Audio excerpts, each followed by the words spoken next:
Hey guys, it's Danny. Today we're going to talk about orchids that are too crowded in their pot. Is there such a thing? Well, yes it is, and this is an example of it. This little Phalaenopsis orchid is very crowded in its pot. So I'm going to tell you how this impacts the orchid, because it might not be what you think, how it impacts you, and what you can do about it. Towards the end of this video, we are going to repot this orchid. And it's gonna be fun to get it out of the pot, right? This is something many of you request me to do or address, how to handle these types of orchids. And in the past, I did have a video that focused more on the theory rather than the practice, so we're gonna do the practice today. So before we start, don't forget to give this video a like if you end up enjoying it. Why not subscribe? It is free and I post multiple times a week.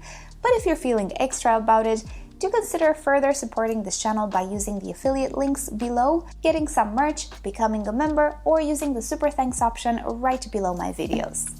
Okay, so with that out of the way, let's start with the beginning. How does an orchid end up like this? Well, it's pretty easy. It is actually within its nature to produce roots everywhere. To the side, downwards, upwards. Some Phalaenopsis are super huge root producers. They are very vigorous and the roots are also quite big. So it's really easy to have a Phalaenopsis becoming a little bit too crowded in its pot. And since many of you ask, yes, it is absolutely normal to have roots growing out through the drainage holes, through the ventilation holes. It is absolutely fine for them to grow on top of the pot, spreading pretty much everywhere. If you're not careful, they're gonna stick to other pots or even to the wall. I have some phals, they're just doing that. Absolutely normal.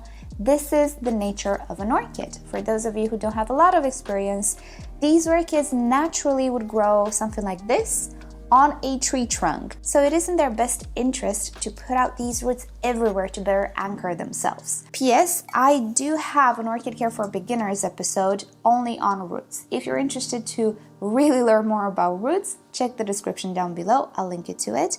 But bottom line, what you see here is absolutely fine. And given enough time and with the right orchid, it will happen to you too. Now, is the orchid affected by this? Actually, no, or at least not directly. Being that they're epiphytes and pretty much all of their roots are aerial, even if they're potted, they will have to some degree the same behavior. They will grow in whatever nook and cranny they can fit, pretty much. And they're not going to be bothered if they're crowded. Unlike terrestrial plants, which sometimes if they don't have enough space, they will stop growing up top. This does not happen with Phalaenopsis orchids. Even if they're super crowded in their pot, this will not impair their growth. What will impair their growth are the potential side effects of too many roots in too little of a pot. Through the years, as the roots grow, they will push out generally the medium in the pot. So in the end, you'll have far less medium than what you started with. And this can mean less water retention. So you're gonna have a lesser quantity of water in the pot. Coupled with the increased root number, it will mean faster dehydration. So you will have to water such an orchid much sooner than you used to in the past. If you don't have time to do that, or if you don't reset your schedule to offer enough water, the orchid will dehydrate. So even if the crowdiness itself is not an issue, some effects associated with it might be. Of course, if you stay on top of watering, you will not suffer any type of bad effect. And in fact, you can keep the orchid like this forever pretty much. The roots, they will just grow out and they will be absolutely happy in the air as well, as long as they receive adequate water. And this is our problem. In cultivation, in our living rooms, it's pretty hard to give adequate water to aerial roots. Reason why most of us home growers prefer to pot orchids rather than grow them mounted. If you don't know what a mounted orchid is, I'll link you to a video down below, just so you know if you're interested. But that setup is more adequate for an automated watering system. In our living rooms, we are the watering system, so we kind of want this medium to help us a little bit to retain some of that water. So that's kind of the worst that can happen. The orchid will kind of dehydrate faster. Not the end of the world, right? But if we don't have time and if this dehydration happens more and more often, the orchid can start to suffer. So what we can do, and pretty much the best thing to do, is to repot the orchid in a bigger pot, which is exactly what we're gonna do today. Now, there is a bit of a debate on how to go about these orchids. Some growers prefer to damage the pot, cut away the pot to save all of these roots. I don't actually prefer to do that, and I talk all about it in that video that I told you with a lot of theory and no practice. I won't put you through that again, but what you should know is that roots regrow, and if an orchid has a very big root system, damaging 5 roots is nothing. It will not affect the orchid quite at all. Most probably, the roots will branch out, the existing roots, and definitely the other roots will take care that the orchid is hydrated and fed. So it is absolutely fine to try and salvage a pot, which otherwise, if you needed it for another orchid, which most of the times you end up needing it, you would have to buy it. If you don't find it in your town, you would have to order it, pay extra for the transport, put out not only more plastic in the world, but also the emissions associated with transport, blah, blah, blah. You know what I'm saying? Just for a pot. To me, it's not worth it because roots grow. But this is absolutely your choice. If you want to cut the pot, you can. And I was tempted in this video to cut the pot just so I show you how I would go about this. We'll see. It breaks my heart to cut pots because of what I just told you, but we'll do it for this video. First and foremost, you need to soak the roots. This will make them a lot more flexible, a lot less prone to snapping and breaking. And with very crowded roots, this is what you want. First of all, I'm gonna just see if the orchid just wants to come out on its own. Doubtful, but we're gonna try. So I'm gonna press a little bit on the pot and just pull the orchid up. I always like to find an anchor at the base of the orchid. So not towards the top. I might rip the crown or the leaves out. That's not what we want. I'm just gonna pull up. No, it doesn't want to come out. At this point, what I would do, I'm just gonna show you what I would do, I'm not gonna do it, is I would go ahead and cut all of these roots that are sticking out, because these are the roots that are keeping the entire orchid anchored here and not wanting to come out of the pot. Not gonna do that today. I'm gonna go against my principle just to show you how to get it out of the pot. So I have here a pair of pruners that is very old. It's doing the dirty job. It's gonna be a good idea to have some protective goggles as well. Plastic can jump everywhere, so try to do things safely. And what I would do is find a root that is going outside of the pot, a root that I wanna save, and cut all the way to that aeration hole, just so I can split the hole apart. Let's just do this and I'll show you what I mean. Oh, I scared Maya. Hold on. Stay here next to your wife. There you go. All right, so I would do a straight line up until that aeration hole and be very careful not to cut the root. P.S. You will damage some roots in the process, hence making all of this ordeal not worth it again for me.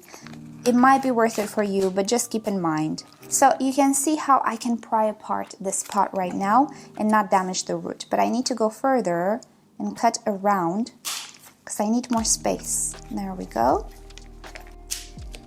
So I'm making some space and I'm also cutting as much plastic as I can from around this root, which at this point is almost free. There we go, so I freed it. And from here, I can actually continue further and try to save even more roots. Being very, very careful not to cut any other roots, which can happen. Okay, so the idea is to open up the pot in 2 halves and then further chop it to free as many roots as possible. Along the way, I want to cut a few edges just to make my life a little easier as well. There we go. This little piece of plastic was restricting a whole lot of roots. Now I have more space to work here, so I can continue. Oh, there is a root here which I have no choice but to damage. But I'm almost at the other side. So at this point, you can see I can open the pot and I can free a few more roots. But before I do that, I'm just gonna chop a few more bits and pieces of this plastic to free a few more roots. There we go, another root freed. And let's see if I freed enough roots to get the entire orchid out of the pot? No, I just have a few more on this side. So again, working in straight lines all the way to the hole through which the root grows and making more space for it to safely pull it out. And I think we're done, you guys. I freed all of the roots from the bottom. Oh, and I have one more big root on the side here, which I'm gonna go about in the very same way from this side. So I created a little corridor for the root to just slide out, and that's exactly what it did. And that's how I would go about it. So I managed to chop 2 roots, which is quite great.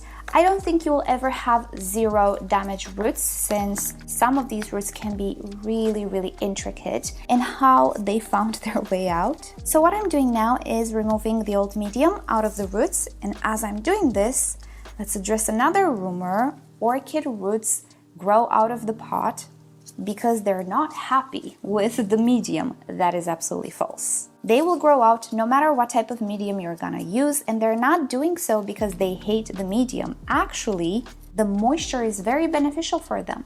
But the roots don't grow towards moisture or don't grow towards the good life. They grow towards a certain genetic set of information that they have, which is 1, growing in all directions to better anchor the plant, since it is one of their roles, and 2, for some orchids, growing away from the light, since in the light, it's not where you're gonna find the tree. It's in the opposite side to the light. So what you want is the leaves to face the light as much as possible, and the roots opposite to them to face the other side of the light, to face the face the tree. Do I make sense? Hopefully. So I'm gonna cut away some of the dead roots that I see. Not too many. This is a very healthy orchid, but it's a big root producer. I'm cutting away only the mushy parts. Some roots have segments that are green and nice, and then some dried bits. I'm gonna cut only the dried bits, and some roots have a little bit of a dried velamen portion here and then good velamen. I'm not gonna touch these are fine. Everything that is dry and I can cut away, oops, see, I wasn't paying attention. Let me tell you what I shouldn't have done. I shouldn't have cut this root because it had a dry patch here, because the rest of the root was fine. This was a mistake. So try to avoid these types of roots. Let's focus a little bit here, shall we? Although considering the quantity of roots, it doesn't matter that you cut a root by mistake. Alright, and we're actually pretty much done. So I'm gonna get rid of this because this is a pretty old medium. Oh, I potted it almost 1.5 years ago. It's almost toward the end of its life. It's not about the sphagnum moss, it's about the bark. The bark is not the best quality bark, but it's affordable and I find it locally, so it works. But the downside is I do have to repot these orchids about every 2 years. So this one is approaching the deadline anyway. I'm gonna get rid of this and I'm gonna come back with a bigger pot. Alrighty, so the most suitable pot for this orchid is this one. A big ol', how many centimeters? 13 centimeters, it's not that big, but it's the only one that can totally fit this root system and leave a little bit of space for future root growth as well. Now when we repot these orchids, it is important to put inside the pot all of the roots that were potted previously and leave out the aerial roots, just to avoid potential loss of roots due to inadaptation. Is that a word? What I'm saying is that aerial roots have a harder time adapting to high moisture than roots that are already adapted to high moisture. So it's good to leave them out. For this setup, I'm only going to use sphagnum moss because it works great in my environment. So I'm starting to move my orchids towards this setup rather. I can keep them longer in this setup as well because this is good quality sphagnum moss and it lasts me more than 2 years.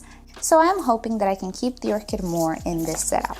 You can repot your orchid in whatever setup you like best. You can also use the same type of potting mix, but it is a good idea to offer fresh mix, just so you don't have to disturb the orchid for longer. So I'm gonna place sphagnum moss around the roots, keeping it fluffy. I'm not going to compact this orchid at all. I just want the roots to stay in contact with some sphagnum moss. We don't need all of this pot to be full of moss. Alright, so we're pretty much done here. I also like to add slow release fertilizer, which you'll find mentioned down below. If you scroll the description down, you're gonna find the materials that I use. With Phalaenopsis, it is really helpful to have a helping hand because sometimes I don't have time to prepare fertilized water. And these guys are heavy feeders. And typically, the more structures an orchid grows, the hungrier it is as well. And this type of an orchid, which is a Schilleriana hybrid, is very hungry. It is a big root producer. Not to mention, it also produces quite a few blooms. So I'm gonna top it off with bark chips, just to prevent algae formation on top, which can be excessive in my environment. And no, this bark will not degrade faster because it's not going to stay soggy and moist. There is a difference between this bark at the top, which is always in contact with air, and the bark inside the potting mix. I suspect this layer will last quite a bit of time. And hey, if it starts to break down, it's easy to just tilt the orchid and remove as much of it as possible before the moss layer, and just change the top layer, which is a lower quantity than my previous setup, which used not only this top layer, but also bark throughout the pot, right? So I am saving up on bark as well. But I don't think it's gonna break down after 2 years. I think it's gonna last longer.